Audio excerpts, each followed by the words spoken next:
Hello friends, welcome to BSc nursing education channel. तो आज हम बात करेंगे कम्युनिटी हेल्थ नर्सिंग में यूनिट नंबर 10 जो कि हमारी है non communicable disease and national health programme के बारे में। इसमें जो हमारा सबसे पहले जो डिजीज़ रहेगा जो हम आज देखेंगे डायबिटीज़ मेलाइटस। इसमें हम लोग क्या है कि सिलेबस के अकॉर्डिंग सारे जो टॉपिक हैं हेडिंग है वो कवर अप करेंगे। जो भी एपिडेमियोलॉजी है, प्रिवेंशन है, कंट्रोल है, जो भी डायग्नोसिस रहेगा, जो भी मैनेजमेंट रहेगा, वो सब इसमें हम कवर करेंगे। तो सबसे पहले हम लोग देखेंगे इंट्रोडक्शन के बारे में।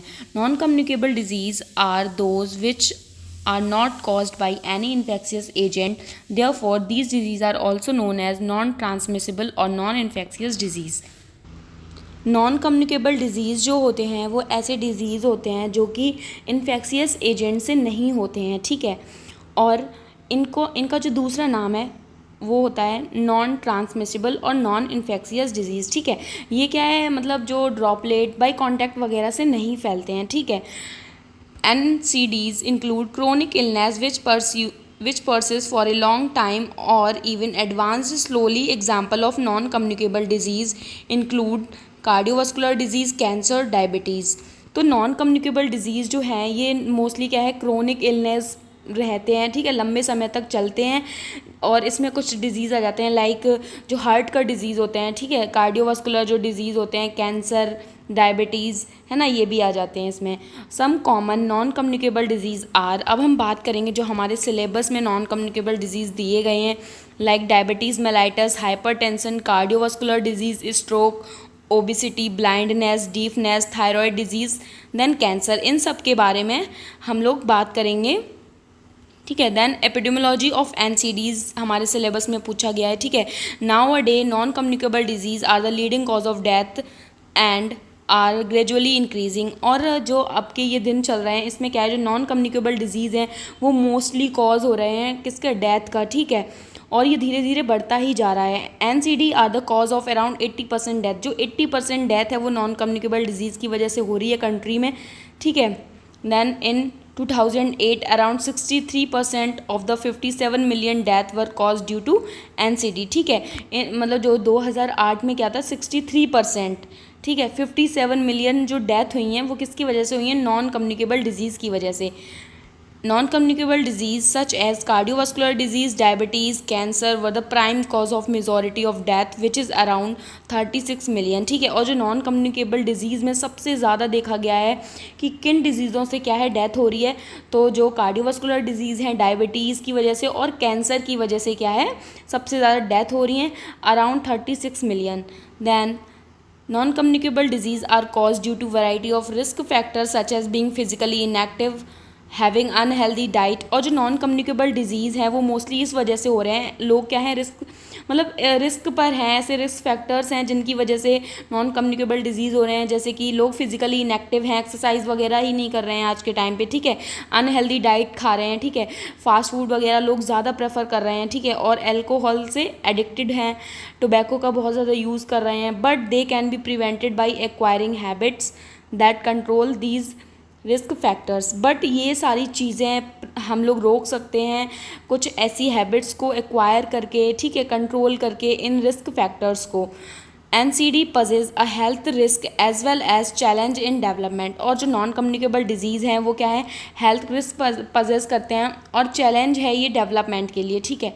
रिस्क फैक्टर्स में आ जाता है नॉन कम्युनिकेबल डिजीज़ जो हो रही हैं उनके रिस्क फैक्टर्स क्या हैं, use of tobacco, consumption of alcohol, being obese, मतलब टोबैको का यूज़ करना और एल्कोहल का कंजप्शन करना, ठीक है, आप ओबीज़ होते जा रहे हो, ठीक है, फैटी होते जा रहे हो, हैविंग अनहेल्दी डाइट, अच्छी डाइट नहीं ले रहे हो, अनहेल्दी डाइट खा रहे हो, बीइंग फिजिकली इनएक्टिव, ठीक है, परसिस्टेंटली इंक्रीज ब्लड प्रेशर, आपका धीरे धीरे जो ब्लड प्रेशर है वो बढ़ता ही जा रहा है, और जो सीरम कोलेस्ट्रॉल लेवल है वो भी इंक्रीज़ हो रहा है, ठीक है। इसकी वजह से क्या है कम्युनिकेबल डिजीज़ देखने को मिल रहे हैं, ठीक है। तो अब हम बात करेंगे जो मेनली हमारा डिजीज़ है दैट इज़ डायबिटीज़ मेलाइटस के बारे में। Diabetes mellitus is a chronic disease which is either caused due to the production of insulin in insufficient amount or due to the inefficiency of insulin produced. It can either be an inherited or an acquired condition. ठीक है, तो diabetes mellitus जो है ये एक chronic disease है, ठीक है, जो कि किसकी वजह से होता है कि जो प्रोडक्शन है इंसुलिन का या तो वो इनसफिशिएंट हो रहा है और या फिर होता ही नहीं है प्रोडक्शन इंसुलिन का, ठीक है, तो जिसकी वजह से क्या है डायबिटीज़ मेलाइटस हो जाता है। और ये इनहेरिटेड भी हो सकता है, एक्वायर्ड कंडीशन भी हो सकती है, ठीक है, लाइक आप ज़्यादा मीठा खा रहे हो तो उसकी वजह से भी क्या है डायबिटीज़ हो सकती है, दैट इज़ एक्वायर्ड। और इनहेरिटेड बाय जेनेटिक भी हो सकता है, ठीक है। As a result of deficient amount of insulin glucose concentration in blood increases, thus damaging several body organ.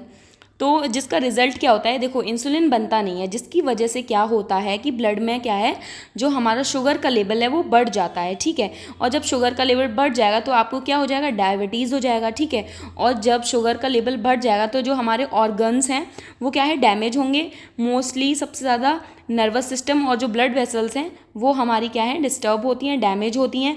It is the common form and is mostly refers to as diabetes, और इसको क्या बोलते हैं हम लोग डायबिटीज़ बोलेंगे, ठीक है। देन हम बात करेंगे टाइप्स के बारे में, ठीक है। तो यहाँ पे हम लोगों ने 3 टाइप्स के बारे में पढ़ना है, ठीक है। पहला है insulin dependent diabetes mellitus, then second है हमारा non insulin dependent diabetes mellitus, ठीक है। और थर्ड जो हमारा रहेगा दैट इज़ गेस्टेशनल डायबिटीज़, ठीक है। तो सबसे पहले देखेंगे insulin dependent diabetes mellitus, diabetes type first बोलेंगे इसको, ठीक है। Diabetes known as juvenile diabetes और insulin dependent diabetes is a chronic condition. ये कैसी क्रोनिक कंडीशन होती है, इसको टाइप 1 भी बोलेंगे और जुवेनाइल डायबिटीज़ भी बोलेंगे, ठीक है। Insulin dependent diabetes, in this condition the pancreas makes little और नो इंसुलिन। इस कंडीशन में क्या होता है जो पेनक्रियाज हैं वो बहुत ही कम या फिर बिल्कुल भी नहीं इंसुलिन का क्या है प्रोडक्शन करते हैं, बनता ही नहीं है इंसुलिन। इंसुलिन क्या है ये एक हार्मोन होता है, ठीक है। Insulin is a hormone the body uses to allow sugar to enter cells to produce energy, ठीक है। तो जो हार्मोन इंसुलिन है ये एक हार्मोन होता है जो कि क्या है हमारे जो शुगर है हमारी बॉडी में उसको क्या है ब्रेक डाउन करके एनर्जी का प्रोडक्शन करता है, ठीक है। देन सेकंड है हमारा non insulin dependent diabetes mellitus, ठीक है। अब यहाँ पे क्या है इंसुलिन का प्रोडक्शन, देखो फर्स्ट में क्या था इंसुलिन का प्रोडक्शन ही नहीं हो रहा था, ठीक है। तो आपका जो कार्बोहाइड्रेट है और जो भी आपका शुगर है वो क्या है ब्रेक डाउन नहीं होगा तो आपको क्या है शुगर हो जाएगा, ठीक है। देन सेकंड हमारा है non insulin dependent diabetes mellitus, इसको बोलेंगे टाइप 2 डायबिटीज़, ठीक है। Known as non insulin dependent diabetes mellitus और adult onset diabetes is a metabolic disorder. ये क्या है एक मेटाबॉलिक डिसऑर्डर है वेयर हाइपरग्लाइसीमिया इज़ कॉज, जहाँ पे क्या है हाइपरग्लाइसीमिया हो जाता है मतलब शुगर का लेवल बढ़ जाता है, is caused by the combination of insulin resistance. मतलब इसमें क्या हो जाता है जो इंसुलिन है वो रेजिस्ट करती है, मतलब वर्क बन तो रही है बट वो अपना प्रॉपर फंक्शन नहीं कर रही है, and relatively low insulin level, ठीक है, या फिर लो इंसुलिन लेवल है, ठीक है। जब इंसुलिन वर्क ही नहीं करेगी तो जो आपका शुगर लेवल है और जो आपको ग्लूकोज है वो क्या है ब्रेक डाउन ही नहीं होगा तो क्या है आपको डायबिटीज़ हो जाएगा, ठीक है। देन थर्ड हमारा है gestational diabetes, this diabetes develop in certain women during pregnancy. और ये जो डायबिटीज़ है ये डेवलप होती है उन जो प्रेग्नेंट वुमेन होती हैं उनमें, ठीक है। इसीलिए इसका नाम क्या है गेस्टेशनल, ठीक है। It normally disappear following the child birth, ये चाइल्ड बर्थ के दौरान क्या है नॉर्मली क्या है डिसेबल हो जाती है, ठीक है। बट क्या है ये बच्चे के लिए बहुत हार्मफुल रहता है क्योंकि फिर क्या है जेनेटिक उसको भी हो जाएगा, ठीक है। The patient with gestational diabetes can be develop type 2 diabetes, ठीक है। इसमें क्या है टाइप 2 डायबिटीज़ देखने को मिलेगी लेटर इन लाइफ बेबी में, ठीक है। देन एपिडेमियोलॉजी की बात करेंगे हम तो इसमें देखेंगे इंसिडेंस एंड प्रेवलेंस के बारे में। India rank second in the number of people having diabetes, ठीक है।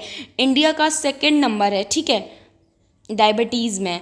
Presently more than 74 million people in India are affected by diabetes, ठीक है। तो 74 मिलियन से ज़्यादा लोग जो हैं वो अफेक्टेड हैं डायबिटीज़ से, ठीक है, which is estimated to be more than, जो कि एस्टिमेट किया गया है 8.3% से ज़्यादा of the population of adult में सिर्फ ये बात हो रही है, ठीक है। और द नंबर ऑफ अनडायग्नोज्ड केसेस, और जो कि डायग्नोज नहीं हुए हैं वो कितने केसेस हैं 57% ऑफ करेंट केसेस। अब हम बात करेंगे स्क्रीनिंग एंड डायग्नोसिस आइडेंटिफिकेशन के बारे में, ठीक है। तो सबसे पहले क्या होता है कि हमें हिस्ट्री कलेक्शन, फिजिकल एग्जामिनेशन कर लेना होता है, ठीक है। देन हम देखेंगे clinical examination. The classical symptoms of diabetes including polydipsia, polyphagia and polyuria helping diagnosis diabetes, ठीक है। तो सबसे पहले क्या है, जो क्लिनिकल साइन होते हैं डायबिटीज़ के, सबसे पहले हम लोग वो पता करेंगे, लाइक पॉलीडिप्सिया, पॉलीफेजिया, ठीक है। पॉलीडिप्सिया मतलब एक्सेसिव थर्स्ट लगेगी, उसको बहुत ज़्यादा क्या है, प्यास लगेगी। देन पॉलीफेजिया बहुत ज़्यादा क्या है, हंगरनेस रहेगी, उसको भूख लगेगी। देन पॉलीयूरिया, उसको क्या है, बार बार क्या है, वॉशरूम जाना होगा, ठीक है, बहुत ज़्यादा क्या है, यूरिन आएगा, ठीक है। देन हम करेंगे लेबोरेटरी टेस्ट करेंगे। लेबोरेटरी टेस्ट में क्या है, सबसे पहले हम लोग यूरिन टेस्ट करेंगे, ठीक है। क्यों? क्योंकि यूरिन में क्या है, शुगर निकलेगा। Then fasting blood sugar test करेंगे, ठीक है। लाइक नाइट में क्या है, उसको कुछ भी खाना नहीं है, अगली सुबह क्या है, उसको टेस्ट कराना है। Then post prandial blood sugar test, इसमें क्या होता है, आफ्टर मतलब मील के बाद 2 घंटे के बाद क्या है, टेस्ट कराना होगा। Then random blood sugar test, फिर रैंडम, आपने कभी भी खाना खाया, आप कभी भी जाके टेस्ट करा लो, ठीक है। देन HbA1c टेस्ट कराएंगे, ठीक है। इसमें क्या होता है कि जो भी पिछले के 3 मंथ्स होते हैं ना, उसका जो भी आपका शुगर रहेगा, कितना था कितना नहीं था, वो सारा क्या है, इससे पता चल जाएगा। देन हम करेंगे ओरल ग्लूकोज टॉलरेंस टेस्ट, ठीक है। ओरल ग्लूकोज टॉलरेंस टेस्ट क्या होता है, इसमें क्या है कि हम लोग एक शुगर का ग्लास, मतलब एक पाउडर बनाते हैं शुगर का, वो देते हैं, ग्लूकोज देते हैं उसको पीने के लिए, फिर उसका टेस्ट करते हैं, फिर उसके बाद देते हैं, फिर टेस्ट करते हैं। तो जो टॉलरेंस लेवल है ना ग्लूकोज का, वो चेक करेंगे इसमें, ठीक है, इसमें ये होता है। Then third gestational diabetes test करेंगे। If a women is pregnant she need to take 2 blood sugar test. अगर कोई वुमेन जो है वो प्रेग्नेंट है, उसे 2 ब्लड शुगर टेस्ट कराने होंगे, ठीक है। Glucose challenge test involve drinking a sugar liquid, इसमें क्या है, एक शुगर लिक्विड उसको पीना होगा, having blood sugar level measured an hour later, 1 घंटे बाद क्या है, फिर उसका ब्लड शुगर टेस्ट होगा। This test does not require fast, इस टेस्ट में क्या है, फास्ट की नीड नहीं है। इस glucose level is higher than usual, और जो ग्लूकोज लेवल है क्या है, हायर रहेगा यूजुअल से, मोर देन 140 mg/dl से। And oral glucose tolerance test will be perform, और जो ओरल ग्लूकोज टॉलरेंस टेस्ट है वो कराया जाएगा, ठीक है। तो 2 टेस्ट हो गए। देन हम बात करेंगे प्रिवेंशन एंड कंट्रोल मेजर्स की, ठीक है। तो सबसे पहले क्या है, जिसको डायबिटीज़ मेलाइटस नहीं है उसके लिए क्या है, हम प्रिवेंशन करेंगे, लाइक हेल्दी डाइट, ठीक है, हेल्दी डाइट लेंगे, रेगुलर फिजिकल एक्सरसाइज करेंगे, ठीक है। वेट मैनेजमेंट, अपना वेट जो है वो सही रखेंगे अकॉर्डिंग टू BMI, ठीक है। देन कंट्रोल ब्लड प्रेशर, अपना जो BP है उसको कंट्रोल करके रखेंगे, कोलेस्ट्रॉल भी कंट्रोल करके रखेंगे। फिर मैनेज स्ट्रेस, जो भी स्ट्रेस है उस स्ट्रेस नहीं लेना है, ठीक है। देन अवॉइड शुगर, शुगर को क्या है, हम अवॉइड करेंगे। तो ये सारे क्या थे, हमारे प्रिवेंशन थे। अब हम करेंगे कंट्रोल। अगर कोई भी व्यक्ति है उसको शुगर है, तो फिर आप प्रिवेंशन नहीं, कंट्रोल ही करोगे, ठीक है। तो इसमें क्या है, रेगुलेट ब्लड शुगर मॉनिटरिंग, इसमें क्या है, आपको जो भी शुगर है उसको प्रॉपर क्या है, मॉनिटर करना है, रेगुलर है यार यहाँ पे, तो रेगुलर शुगर मॉनिटरिंग करना है। देन रेगुलर चेकअप करोगे आप, और कंसिस्टेंट मील टाइमिंग, जो भी आपकी मील टाइमिंग है वो कंसिस्टेंट रहेगी। देन प्राइमरी जो मैनेजमेंट है उसमें क्या है, हम इंसुलिन की थेरेपी दे सकते हैं, और ओरल मेडिकेशन में हम लोग 3 जो क्लास है वो ड्रग देंगे, ठीक है। सबसे पहले है सल्फोनाइल यूरिया, देन ग्लाइनाइड्स देंगे, देन बाइगोनाइड्स देंगे। इसमें क्या है, जो ये ड्रग देने से क्या होता है, जो इंसुलिन है वो रिलीज़ होगा, ठीक है, जो कि क्या है, जो शुगर लेवल है उसको ब्रेक डाउन कर देगा, ठीक है। तो इसमें कुछ ड्रग्स वगैरह हैं, उनके नेम है, वो आपको याद कर लेने हैं, ईजी है, ठीक है। तो हमारा डायबिटीज़ मेलाइटिस कंप्लीट हो गया है। अगले वीडियो में हम हाइपरटेंशन के बारे में बात करेंगे। आप प्लीज़ वीडियो को लाइक कर दीजिए, चैनल को सब्सक्राइब कर दीजिए। Thank you for watching my video.